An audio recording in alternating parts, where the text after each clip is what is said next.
तुम्हारे पास हर समय अवसर है जो सीखना चाहता है। जो लोग कहते हैं कि गुरु नहीं मिलते, कदम कदम पर गुरु है। सीखना ही नहीं चाहता। तुम जैसा चाहते हो कि हमें ऐसे गुरु मिलने चाहिए, ऐसे एक फ्रेम बना के बैठे, ऐसे गुरु मिलने चाहिए जो रोके नहीं, टोके नहीं, कुछ कहे नहीं। यही हम बिगड़े रहे पर हमसे कुछ ना कहें कि सुधर जाओ, ऐसे गुरु चाहिए। इसलिए फिर मैं कई बार कहती हूँ कि ऐसे गुरु फिर प्रकट होते हैं कि समोसा खिला के कृपा बरसा देते हैं, फिर ऐसे प्रकट होते हैं, फिर अलग भांति भांति के प्रकट होते हैं। इसलिए उद्देश्य है इस कथा का कि आप जाग जाओ। उद्देश्य है इस कथा का कि आप जागृत हो जाओ।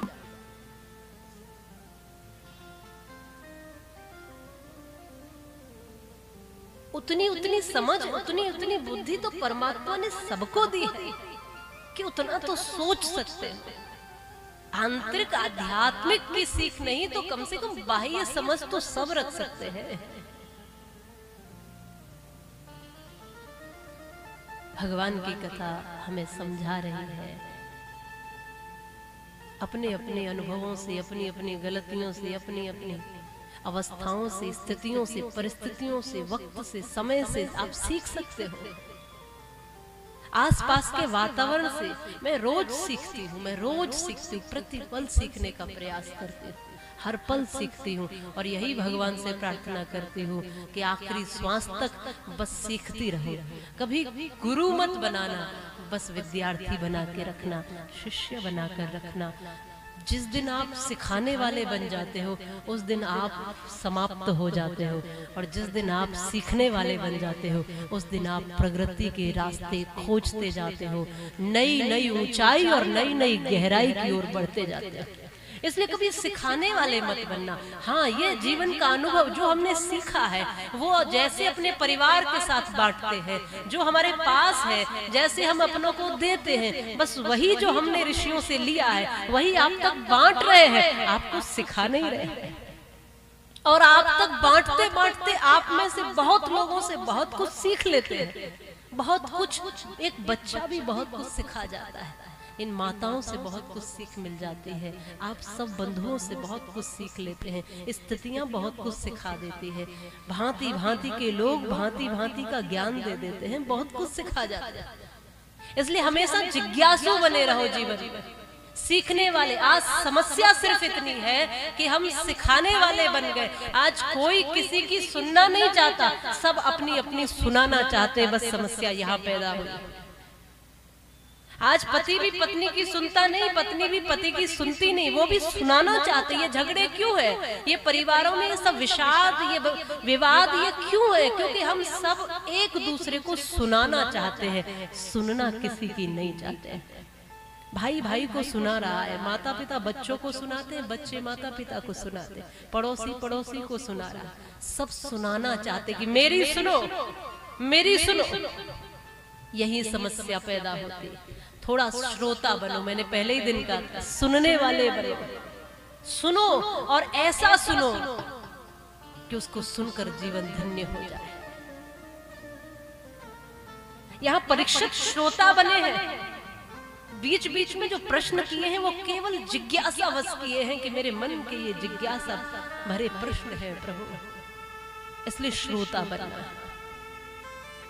सुनने वाला बनना, और ऐसा सुनने वाला बनना कि दूसरा कटु शब्द भी कह रहा है, निंदा भी कर रहा है, अपशब्द भी कह रहा है, तो उसको भी सुनकर के कुछ सीख लो उससे।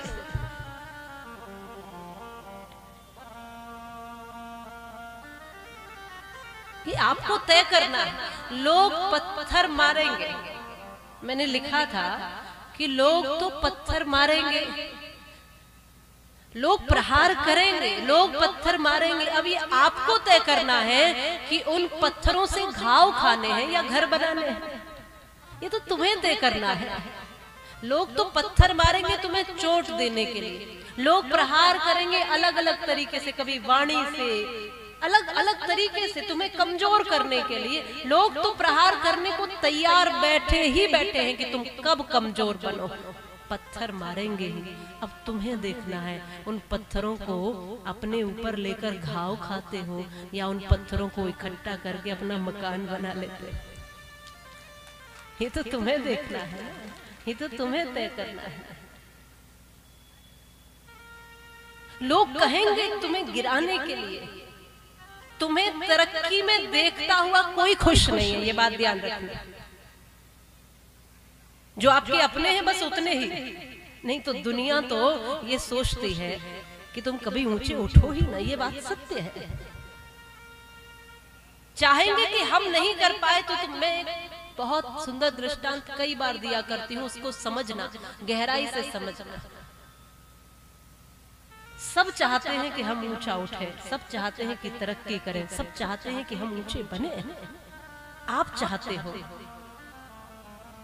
पर सभी आपके लिए ऐसा सोचेंगे ये जरूरी है? ये जरूरी नहीं है। एक बार मेढकों की दौड़ हो रही थी, सारे मेढक पहाड़ पर चढ़ना चाहते थे।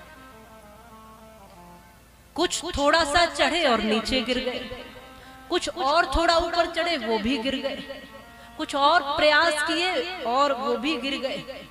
गिरते जा रहे थे तो जो गिरने वाले थे वो चढ़ने वालों को रोक रहे थे कि तुम नहीं चढ़ पाओगे क्योंकि हम नहीं चढ़ पाए। इसलिए रोक रहे थे कि तुम नहीं चढ़ पाओगे क्योंकि हम नहीं चढ़ पाए, रुक जाओ, गिर जाओगे, मर जाओगे, कभी ऊपर पहाड़ पर नहीं चढ़ पाओगे, रुक जाओ, रुक जाओ। उन सारे मेढकों में से जितने भर ने चढ़ना शुरू किया उनमें से केवल एक पहाड़ पर चढ़ पाया। पता है क्यों? बताओ। उन सारे में से केवल एक ही चढ़ पाया, बाकी कोई नहीं चढ़ पाया। वो जो चढ़ने वाला था, जो चढ़ पाया, वो बहरा था इसलिए चढ़ गया। जो नीचे वाले हाथ उठा उठा के कह रहे थे कि नहीं चढ़ पाओगे, नहीं चढ़ पाओगे, आ जाओ, आ जाओ, मर जाओगे, आ जाओ, आ जाओ, ये नीचे देखता था, सुनता नहीं था कानों से, ये बस देखता था और ये देख देख करके कहता था कि मेरे अपने लोग कितना प्रोत्साहन कर रहे हैं मेरा, ये कह रहे हैं कि चढ़ जाओगे, चढ़ जाओगे, चढ़ जाओगे। ये कहते थे नहीं चढ़ पाओगे, नहीं चढ़ पाओगे, नहीं चढ़ पाओगे, और ये सोचता था, ये कह रहे हैं कि तुम चढ़ते जाओ, हम तुम्हारे साथ हैं, हम तुम्हारे, ये कहते थे कि हम नहीं चढ़ पाए, तुम भी नहीं चढ़ पाओगे, और ये समझता था कि हम नहीं, हम तुम्हारे साथ हैं, तुम कर जाओगे, तुम कर जाओगे, तुम चढ़ते चले जाओ, तुम चढ़ते चले जाओ। इसको इतना उत्साह आया कि ये पहाड़ पर चढ़ गया।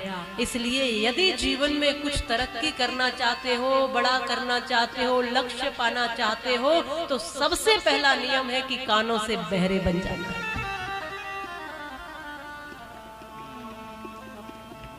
कुछ तो लोग कहेंगे, लोगों का काम है कहना। कुछ जीवन में उपलब्धि चाहते हो, सांसारिक या आध्यात्मिक, दोनों में प्रक्रिया एक ही हो। कुछ ऐसा ही सुनना जिससे आपका विकास हो सके, तरक्की हो सके, जीवन विकसित हो सके। ऐसा मत सुनना जिससे आप डिप्रेशन में जाओ, जिससे आप चिंताओं में जाओ, जिससे आप नीचे की ओर जाओ। कुछ अच्छा सुनने की आदत डालना। कहने वाला तो कुछ भी कहेगा माताओं, पर अब ये हमें तय करना है कि हमें सुनना क्या है और बाहर क्या निकालना है। दो कान दिए, बहुत लोग कहते हैं ना, एक से सुनो और तो दूसरे से हम क्या करते हैं, दूसरे से अच्छी बातों को तो निकाल देते हैं और बुरी बातों को भीतर ले जाते हैं। अब से ये करना है कि अच्छी बातों को भीतर लेकर जाना है और बुरी बातों को बाहर निकाल देना है। इसलिए सीखो, अपने आसपास सीखो लोगों से। ये दुनिया बहुत कुछ सिखाती है। बहती हुई नदी सिखा रही है कि निरंतर बहते रहो, चलते रहो, बढ़ते रहो, जब तक अपने लक्ष्य तक न पहुंच जाओ, रुकना मत, चलते रहो। ये पहाड़ आपको ऊंचा होना सिखा रहे हैं, ये आकाश आपको विराट तत्व दे रहा है, ये धरती आपको क्षमाशीलता सिखा रही है, सागर आपको गहरा होना सिखा रहा है, सूर्य आपको चमकना सिखा रहा है, अग्नि आपको उष्णता दे रही है, जल आपको शीतलता दे रहा है, पुष्प आपको महकना और खिलना सिखा रहे हैं, कोयल आपको गाना सिखा रही है। देखो जीव जंतु पशु पक्षी नदी पहाड़ पूरी प्रकृति हमको कुछ न कुछ सिखा रही है। सीखने की आप आदी तो बनो, अभ्यासी तो बनो। सीखने की जिस दिन ललक लेकर निकलोगे आपको हर एक अवस्था सिखा देगी, हर एक परिस्थिति सिखा देगी, हर एक व्यक्ति सिखा देगा, जीवन का अनुभव सिखा देगा, समय सिखा देगा। सीखने का भाव लेकर बैठिए, कदम कदम पर सिखाने वाले तैयार बैठे वाले बन गए हैं, इसलिए नहीं सीख पाते। आओ थोड़े जिज्ञासु बने, आओ थोड़े से, मैंने कथा प्रारंभ ही यहाँ से की थी, थोड़े से रसिक बने, थोड़े से प्रेमी बने, थोड़े से भावुक बने, थोड़े श्रोता बने, थोड़ा सुने। इतनी कथाएं हम सुनते हैं ना, लोग कई बार कहते हैं कथाओं से कुछ परिवर्तन नहीं हो रहा। अरे परिवर्तन कथाएं नहीं करती, परिवर्तन तो अपना तुम स्वयं करोगे। कथा थोड़ी तुम्हारे हाथ से बोतल छुड़ा के फेंकने वाली है, बताइए ना, वो तो तुमको फेंकनी पड़ेगी ना अपने आप। कथा आपकी जेब से निकाल के गुटखा थोड़ी फेंकेगी, वो तो तुमको निकाल के फेंकना पड़ेगा। कथा तो कह रही है कि ये सब नहीं खाना है, कथा समझा ही सकती है ना, गुरु संत समझा ही सकते हैं, बड़े माता पिता समझा ही सकते हैं, भगवान आपको कोई इशारा ही दे सकते हैं। बदलना आपको है, परिवर्तन आपको करना है। आज तो हम छोटी छोटी सी बातों पे उलझ जाते हैं। आश्चर्य होता है मुझे कि जिन मंदिरों में भगवान की भक्ति होती है उन मंदिरों के नाम पे लोग लड़ते हैं। कई बार मुझे लोग ले लेकर जाते हैं कि दीदी ये हमारा मंदिर है, आप इसमें आइए। तो दूसरा और बड़े मंदिर में लेकर जाता है, कहता है कि ये हमारा मंदिर है। मैंने कहा आपका मंदिर कब से हो गया? मैं तो सोचती थी भगवान का ही मंदिर है। आज मंदिर भी लोग प्रतिस्पर्धा में बनवा रहे हैं कि उसने इतना बड़ा मंदिर बनवाया तो उससे भी बड़ा मंदिर मैं बना के दिखाऊंगा। वो 2 घंटे जाप करता है तो मैं 2.5 घंटे करके दिखाऊंगा। वो रोज मंदिर जाता है, मैं 2 बार जाऊंगा। वो एक कथा करवाता है, मैं 4 करवाऊंगा। वो एक अनुष्ठान करवाता है, मैं 2 कराऊंगा। ये प्रतिस्पर्धा है। धर्म के नाम पर हम बट रहे हैं, जातियों के नाम पर बट रहे हैं, पूजा पद्धतियों के नाम पर बट रहे हैं, भगवानों के नाम पर बट रहे हैं। कोई कहता है राम बड़े हैं, कोई कहता है कृष्ण बड़े हैं, कोई कहता है ये देव बड़े हैं, कोई कहता है वो देव बड़े। देवताओं से पूछा जाकर कभी कि वो क्या कहते हैं? इधर शिवजी राम जी की पूजा करते हैं, इधर राम जी शिव जी की पूजा करते हैं। उन्होंने तो नहीं कहा कि मैं बड़ा हूं कि मैं बड़ा हूं। तुम अपने अपने अनुमान से लगा लेते हो। कोई कहता है देवी बड़ी हैं, ये छोटे हैं, कोई कहता है वो बड़े हैं, वो छोटे हैं, और इस नाम पर उलझ रहे हैं। मेरे भगवान बड़े हैं, इस नाम पे लड़ रहे हैं, मेरा मंदिर बड़ा है, इस नाम पे लड़ रहे हैं। आओ मिल करके थोड़ा सा धार्मिक बनते हैं, आओ थोड़ा रसिक बनते हैं। केवल और केवल, मैं आश्चर्य से कहती हूँ इस बात को, केवल और केवल हिंदू जाति ही ऐसी है जो धर्म के नाम पे भी लड़ लेती है। केवल और केवल, और वो भी आपस में।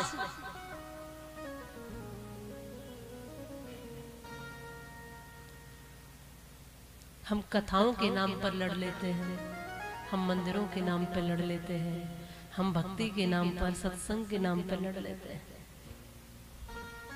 हमने यहाँ भी अखाड़े बना दिए। आओ थोड़ा रसिक बनो, धर्म को धर्म रहने देते हैं, भजन को भजन रहने देते हैं।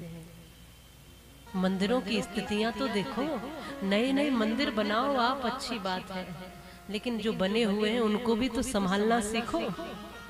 मंदिर में पुजारी झाड़ू लगाएगा या मंदिर की सफाई तुम आकर करोगे? मैं बड़े हर्ष से कहती हूँ, कुछ दिन पहले हम हरियाणा गए थे, वहाँ एक गौशाला देखी।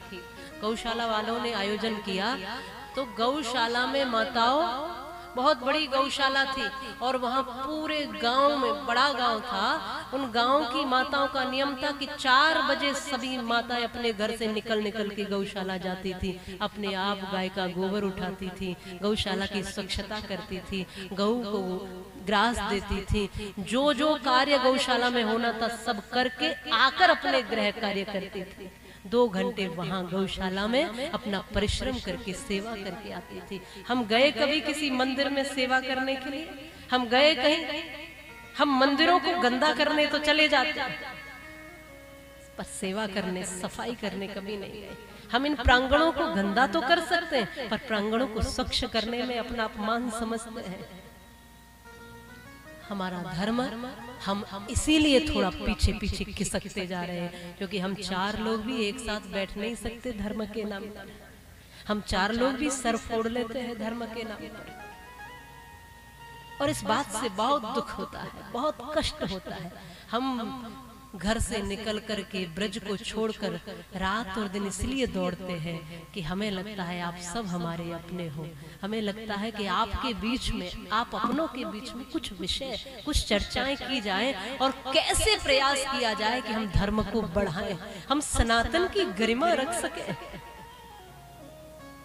हमारे कारण हमारा सनातन कहीं चोटिल न हो जाए, धूमिल न हो जाए, हमारी संस्कृति का कहीं जाने अनजाने में हम अपमान तो नहीं कर रहे। आज हमें तिलक लगाने में शर्म आती है, मंदिर जाने में शर्म आती है, चोटी रखने और जनेऊ धारण करने में शर्म आती है, यहाँ तक अपने कुर्ते पजामा धोती पहनने में शर्म आती है।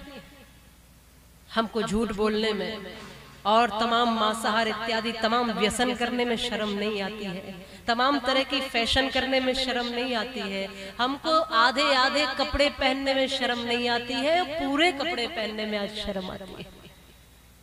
जाने अनजाने में कहीं संस्कृति को तो चोट नहीं पहुंचा रहे हैं, ये ध्यान रखो।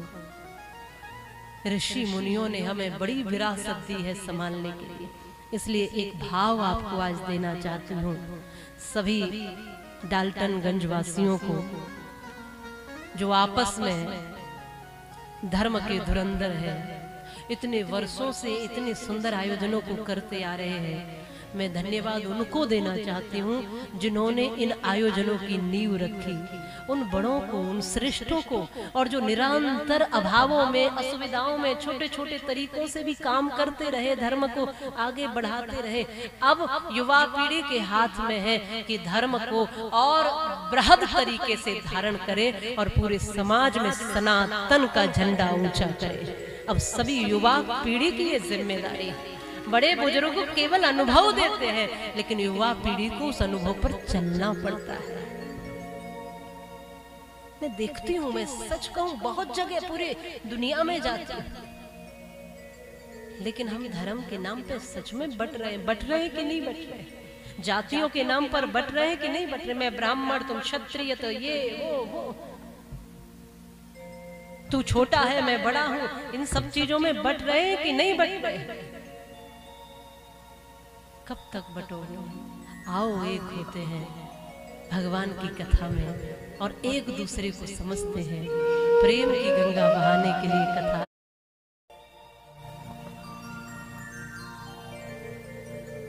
बोलो शंकर भगवान की जय हो। श्री गोविंद की इस भागवत कथा में भगवान शिव की इस कथा का दर्शन और उससे हमारे जीवन का दर्शन,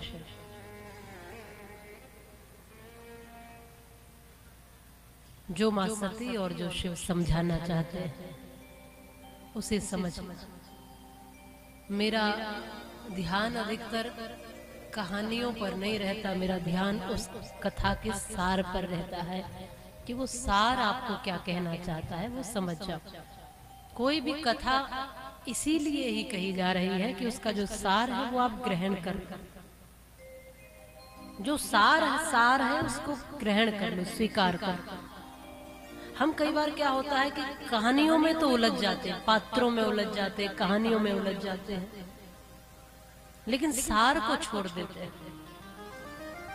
निश्चित ही इतने दिनों से आप सब कथा सुन रहे हैं तो मुझे अधिक विस्तार से कहानी या कथा सुनाने की आवश्यकता नहीं है। विस्तार में मूल जो छुपा है, सार, वो समझ लीजिए। सती शिव कथा ये समझाती है, अहम छोड़ो, भगवान शिव समझा रहे, अहम छोड़ो, अहंकार छोड़ो, मैं करना छोड़ो। भगवान समझा रहे हैं, शिव सती कथा ये समझा रही है, परिवार को जोड़ो, अपने रिश्तों को मजबूत करो, एक दूसरे की बात मानो। आकाश में नहीं है स्वर्गों की कोई दुनिया, और बेकार के भ्रमों में भटकी हुई है दुनिया। है स्वर्ग तो वहीं पर जहां मधुर मीठी वाणी, उस घर कभी न आए कोई भी परेशानी, जिस घर में एक दूजे की बात जाए माने। स्वर्ग वही है जिस घर में एक दूसरे की सब समझ लेते हैं। घर ऐसे ही चलते हैं।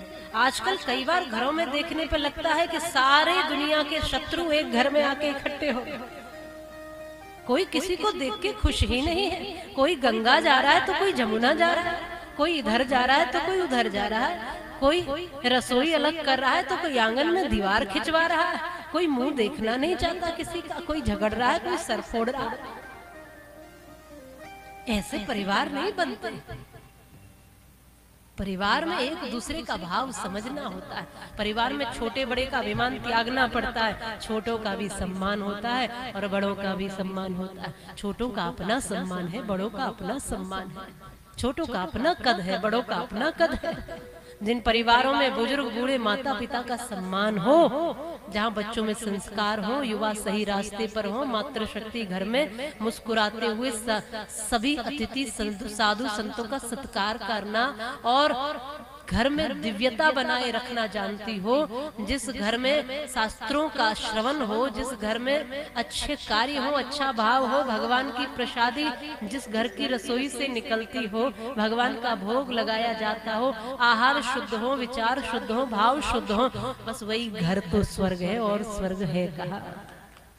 वो परिवार ही स्वर्ग है, वो जगह ही स्वर्ग है। और जहाँ सुबह से शाम तक पति पत्नी एक दूसरे का सिर फोड़ते हो, जहाँ बड़ों का निरादर होता हो, माता पिता दुखी एक एक गिलास पानी और रोटी के लिए तरसते हो, जहाँ बच्चों में कोई संस्कार ना हो, जहाँ युवा भटके हुए हो, जहाँ क्या खाना, क्या रहना, कैसे जीना ये न बोध हो, जहाँ घर की माताएं बिल्कुल आलस्य में दिन भर सोती पड़ी रहे, किसी अतिथि साधु संत का कोई सम्मान जिस घर में न हो, जिस घर में कोई अच्छा कार्य या अनुष्ठान न हो, वही घर तो नरक है। और नरक है कहाँ? वही जगह नरक। यही स्वर्ग नरक की परिभाषा। और बाकी जिनकी परिभाषा बताई जाती है वो आपके मतलब की नहीं। इसलिए इस धरती पर ही रहना सीखो, इस धरती को अच्छा बनाना सीखो, अपने जीवन को अच्छा बनाना सीखो। ये तीनों पुत्रियों की कथा थी भगवान मनु की, देहूति, आकुति, प्रसूति और उनके बच्चों की। इसके बाद कथा आती है प्रियव्रत और तानपाद, जो मनु भगवान के दो पुत्र हैं। प्रियव्रत की जो कथा है वो ऐसे ही सूक्ष्म में है। तानपाद की कथा थोड़ी विस्तार में ली है, क्योंकि उसमें उत्तानपाद के जो घर में एक भक्त का प्राकट्य हुआ है, इसलिए। दो पत्नी है उत्तानपाद की, सुरुचि और सुनीति। सुरुचि में अधिक प्रेम है, सुनीति से कम प्रेम है। इसलिए सुरुचि का जो पुत्र है उत्तम, उसको अधिक प्रेम मिलता है। सुनीति के पुत्र ध्रुव को कम प्रेम मिलता है। ध्रुव को जब कम प्रेम मिलता है तो आज बालक के मन में, 5 वर्ष के ध्रुव के मन में आया, पिता की गोद में बैठ जाऊं। ये उत्तम भी तो खूब लाड़ पाता है पिता का, मैं भी तो इसी का पुत्र हूँ। गोद में बैठने लगा तो विमाता ने हाथ पकड़कर नीचे कर दिया और कहा, जाओ भजन करो भगवान का और उसको मनाओ और कहो कि मेरी कोख से जन्म लेकर आना, तब जाकर ये पिता की गोदी में लेंगे। रोता हुआ बालक अपनी माँ सुनीति के पास पहुंचा। माँ, विमाता ने ऐसे डांटा है, ऐसा ऐसा कहा है। वो सुनीति धन्य है जिसने सब बातें छोड़ दी। एक बात ध्यान रखी कि उसने ये कहा है कि भजन करो। उसने कहा, बेटा तुम्हारी उस माता ने तो वो सिखा दिया जो मैं भी तुम्हें नहीं सिखा पाया। उसने कहा भजन करो, और भजन करोगे तो ये पिता तो क्या, उस परम पिता की भी गोदी मिल जाएगी। जब भजन कर लिया तो उसकी गोद भी मिल जाएगी। माँ की बातों पर भरोसा करके ढूंढने 5 वर्ष का बालक भगवान को चल दिया। नारद जी ने मंत्र दे दिया, ओम नमो भगवते वासुदेवाय। इसी का जाप करके ध्रुव जी ने भगवान को प्राप्त किया, सिद्धियों को प्राप्त किया। मांगने को भगवान ने कहा तो कुछ नहीं मांगा। भगवान ने कहा तुम्हें इसी धरती पर रहना है सैकड़ों वर्षों तक, तब केवल सत्संग मांगा। क्या मांगा? सत्संग, केवल सत्संग। सत्संग देना और कुछ नहीं मांगा। लौट कर जब आया तो वो पिता जो गोद में नहीं बिठा रहा था वही रथ लेकर आ गया। सेना लेकर खड़ा है, आओ इसमें बैठो पुत्र, मेरा बेटा सिद्धि प्राप्त करके आ रहा है। इसलिए मैं कई बार कहती हूँ, जा पर कृपा राम की हुई, ता पर कृपा करे सब कोई। भगवान की कृपा जिस पर है उस पर फिर सब अपना अनुग्रह रखते हैं। अनेकों वर्षों तक ध्रुव जी ने यहाँ बड़े होकर राज्य किया है। जो मांगा था सत्संग, उसी के सहारे अपने जीवन को व्यवस्थित रखा। जीवन में सत्संग बहुत आवश्यक है। सत्संग माने सत्य का संग, साधु का संग, सद्विचारों का संग, श्रेष्ठों का संग, अच्छी संगति, उसी को सत्संग कहते हैं। ऐसा नहीं कि वहां 10 लोग हों ही तभी सत्संग होगा। सत्य का संग करने पर भी सत्संग हो जाता है। ये कहते भी हैं कि जैसी संगति वैसी रंगति, जैसा बनेगा संग वैसा हो जाएगा रंग। एक बूंद आसमान से चलती है, निर्मल सी होती है, लेकिन धूल में पड़ते ही धूमिल हो जाती है। वही बूंद जब लोहे पे पड़ती है तो समाप्त हो जाती है। वही बूंद केले पर कपूर, केले के पात पर कपूर बन जाती है। वही सांप के मुख में जहर बन जाती है। वही बूंद सीप के मुख में पड़े तो मोती बन जाती है। बूंद तो वही थी, लेकिन जैसा जैसा संग मिलता चला गया वैसा वैसा उसका स्वरूप होता चला गया। हम वही हैं, सब एक ही जैसे इस धरती पर आते हैं, लेकिन जैसी जैसी हमारी संगति होती जाती है, हमारे लोग आसपास के, हमारा वातावरण, हमारा व्यवहार, हमारा आचरण वैसा ही होता चला जाता है। इसलिए संग अच्छा करो। जिनके पास बैठते हो वो दोस्त अच्छे रखो, जिनके पास रहते हो, जिनसे अपनी बात कहते हो, जिनकी सानिध्य है वो लोग अच्छे रखो, हितैषी रखो, अपने विश्वास पात्र रखो, और ऐसे रखो जो आपको अच्छे मार्ग पर लेके जाए, ना कि गलत रास्ते पे। आज तो दोस्त वो हैं जो तुम्हें शराब पीना सिखा दे, वो सबसे बढ़िया दोस्त। दोस्ती के नाम पे पी ले, एक घूंट तो पी ले। तू मेरा दोस्त नहीं, मित्र नहीं, सगा, तू तो मेरा मित्र है। एक घूंट पी ले बस, आज पी ले, कभी मत पीना। उस दोस्त को वो दोस्त कहता है, मुझे मेरी तरफ देख, तुझे मेरी सौगंध है, एक घूंट तो पी ले। उसको बोलो तू कल मरे आज मर जाए, मुझे जिंदगी के नरक में डाल रहा है, तू दोस्त कैसा है? दोस्त वो है जो तुम्हें गंदगी से निकाल के अच्छे रास्ते पर लेके आ जाए। मित्र वो है जो तुम्हें बुराई से निकाल करके अच्छे मार्ग पर ले जाए। वो मित्र नहीं है जो तुम्हें और बुराई में दलदल में फंसाए।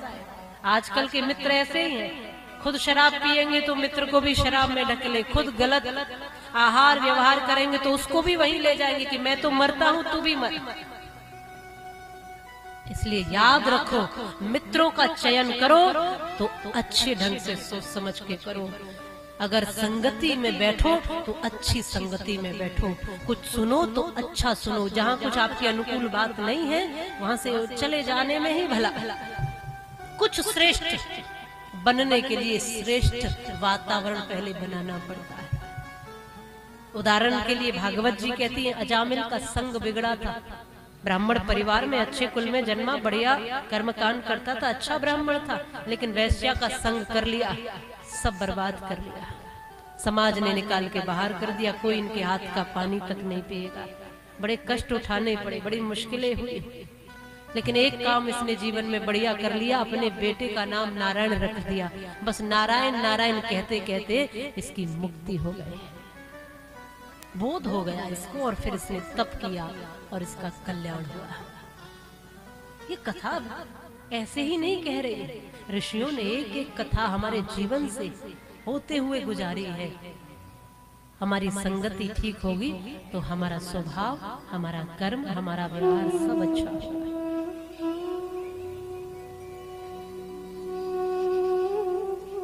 अजामिल की मुक्ति की कथा, उसके बाद भक्त प्रहलाद की कथा आती है। हिरण्याकश्यप के पुत्र प्रहलाद जी, उन्होंने भी नारायण का नाम लेते हुए नरसिंह भगवान को प्रकट किया।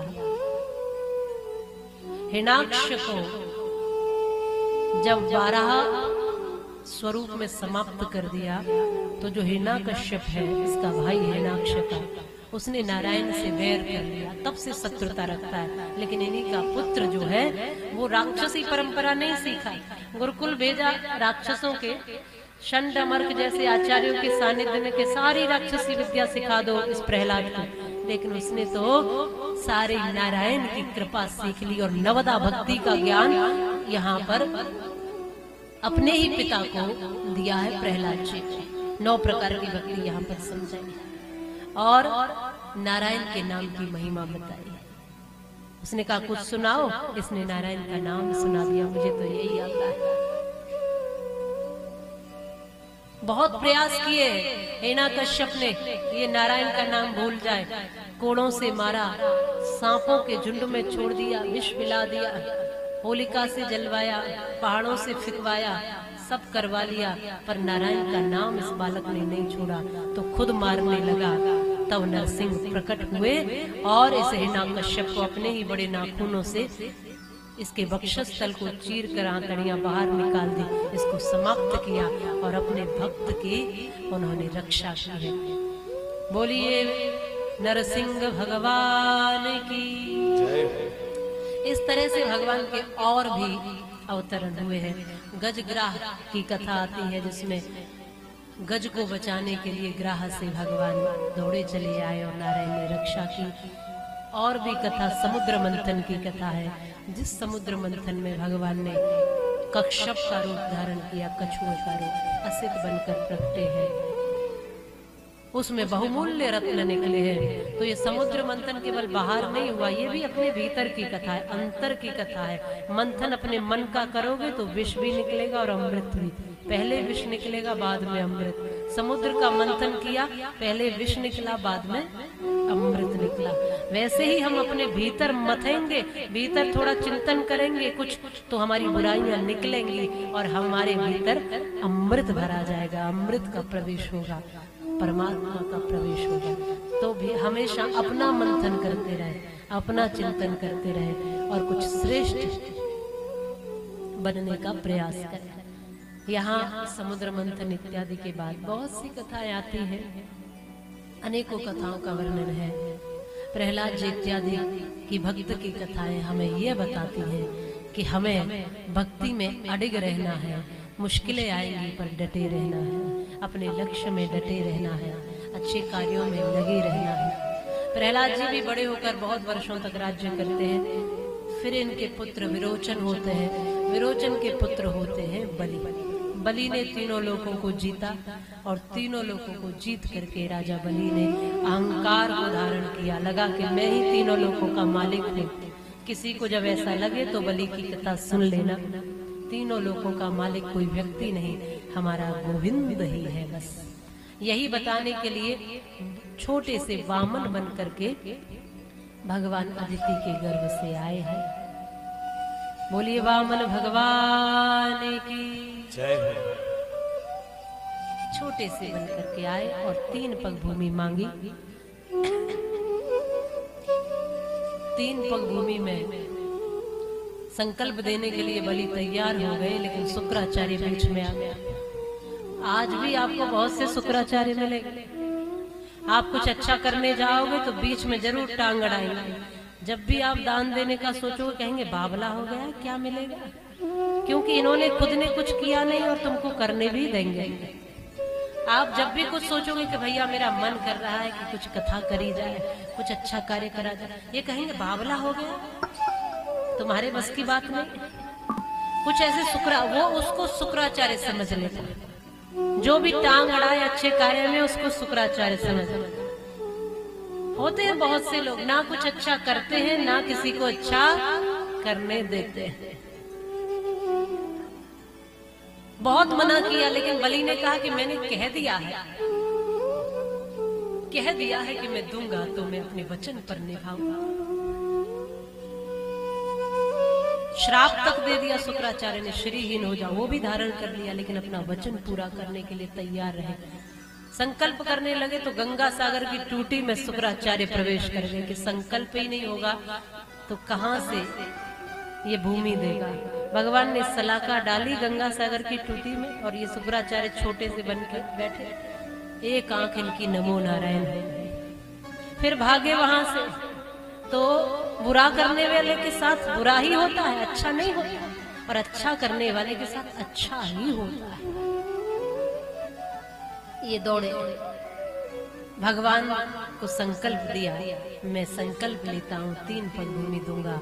श्री हरि ने वामन अवतार में विराट रूप धारण किया और उन 3 पगों में से 2 पगों में ही सब लोग नाप लिए। तीसरा पग इनके जो बलि है उसके सिर पर रख करके उसका अहंकार दूर किया और उसका उद्धार किया, पाताल लोक का वास उसको दिया है। बोलिए वामन भगवान की जय, शुभांके बिहारी लाल की जय हो। हम सब भी अपनी रुचि अपनी वृत्ति अच्छे कार्यों में लगाए रखें और एक काम जरूर कर ले कि कोई अच्छा कार्य करने के लिए खड़ा हो तो उसका कम से कम सहयोग ना हो सके तो विरोध न करें, इतना संकल्प लेकर जरूर जाए। एक संकल्प इस कथा से जरूर लेकर जाए।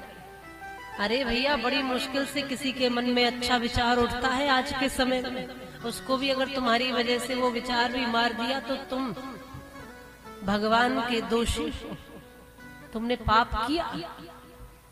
किसी के मन में कितना सोचा होगा उसने, फिर एक विचार उठा कि मैं ऐसा कुछ कर लूं, और उसने आपके समक्ष अगर कोई बात रखी, उस समय आप सामर्थ्यवान नहीं भी हो तो भी कह देना कि अर्थ से मैं सामर्थ्यवान नहीं हूँ लेकिन तेरे साथ खड़ा हुआ हूँ, तू कर, मैं तेरे साथ हूँ। इतना कहना भी बड़ी बात होती है। धन की व्यवस्था ठाकुर जी अपने आप कर लेते हैं और जो व्यवस्था करनी है वो अपने आप कर लेते हैं। कम से कम निमित्त बना रहे हैं तो निमित्त तो बन जाया करो। ये संकल्प लेकर जाना कि अच्छा नहीं होगा तो कम से कम बुरा करने का प्रयास नहीं करेंगे, बिगाड़ने का प्रयास तो नहीं करेंगे अच्छे कार्य। ऐसा संकल्प लेकर इस कथा से आज तीसरे दिन की कथा में जाना, वामन भगवान का दर्शन और बहुत जगह झांकी इत्यादि का दर्शन होता है। यहाँ भाव से झांकी, मन से झांकी, अरे झांकी भी निकाला, ये वामन भगवान भी आ गए हैं। तब मुझे कहा कि हमारे वामन भगवान भाव से ही प्रगटेंगे। चलो उनका दर्शन उसी भाव में करेंगे जैसे ठाकुर जी का दर्शन करते हैं। बोलिए वामन भगवान की जय हो। तो आपके बीच में श्री वामन भगवान आ रहे हैं आपको दर्शन देने के लिए और आपके भाव को जागृत करने के लिए। छोटे स्वरूप में भी परमात्मा सदैव विराट ही होते हैं।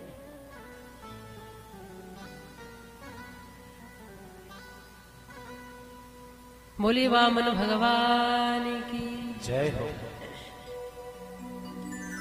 तो आओ इनका दर्शन वंदन नमन पूजन भाव से हम करते हैं सभी, और यहाँ से प्रार्थना करते हुए जाते हैं कि ठाकुर जी हमको उतना समर्थ और सक्षम बनाना कि हम हर अच्छा संकल्प पूरा करने में आगे आ सके।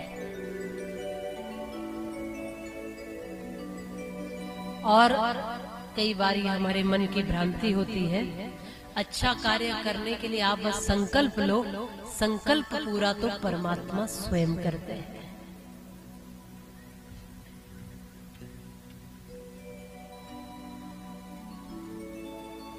तो आओ ऐसे बाल गोविंद का दर्शन करें और इनको प्रणाम करें, नमन करें। और भाव से ये गाएं,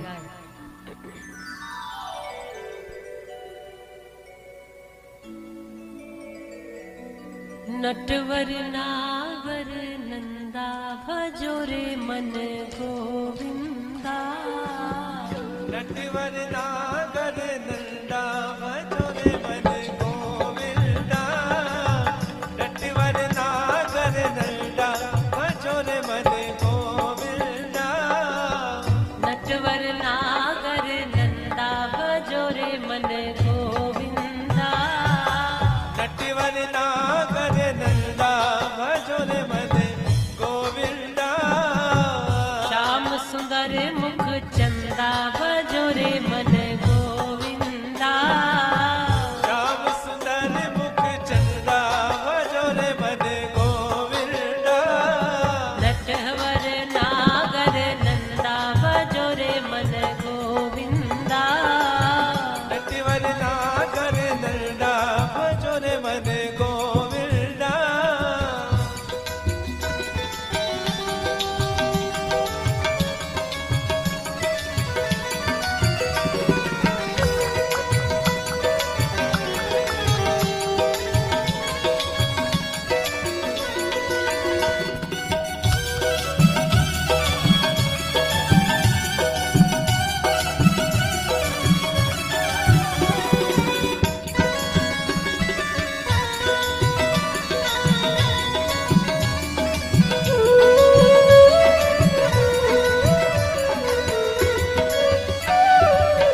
तू ही नटवर तू ही नागर।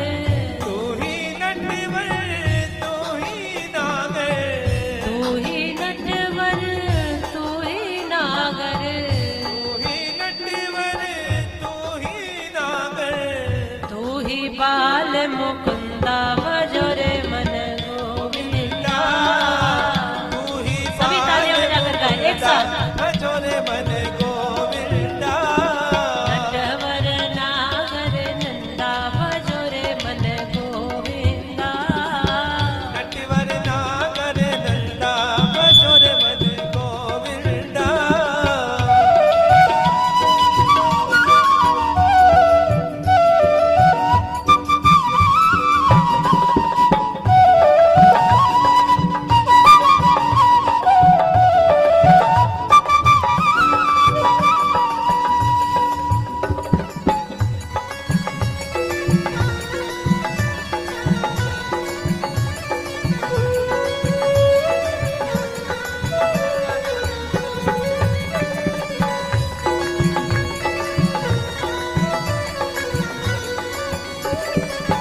सब सखियन में राधा जी बड़ी है।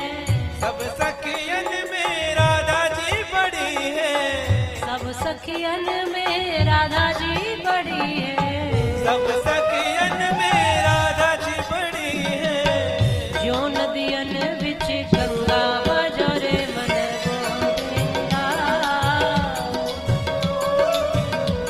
भजो रे मन गोविंदा। नटवर नागर नंदा भजो रे मन गोविंदा। नटवर नागर नंदा भजो रे मन गोविंदा।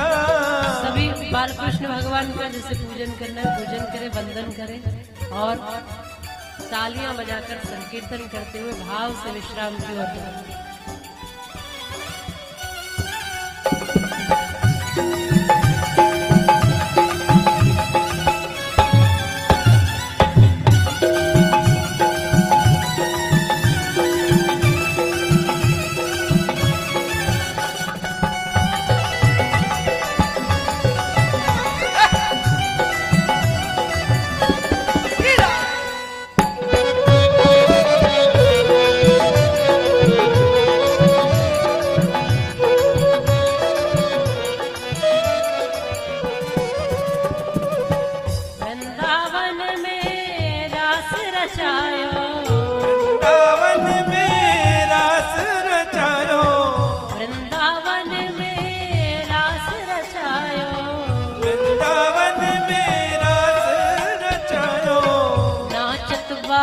मुकुंदा जय हो नाचत बाल मुकुंदा भजो रे मन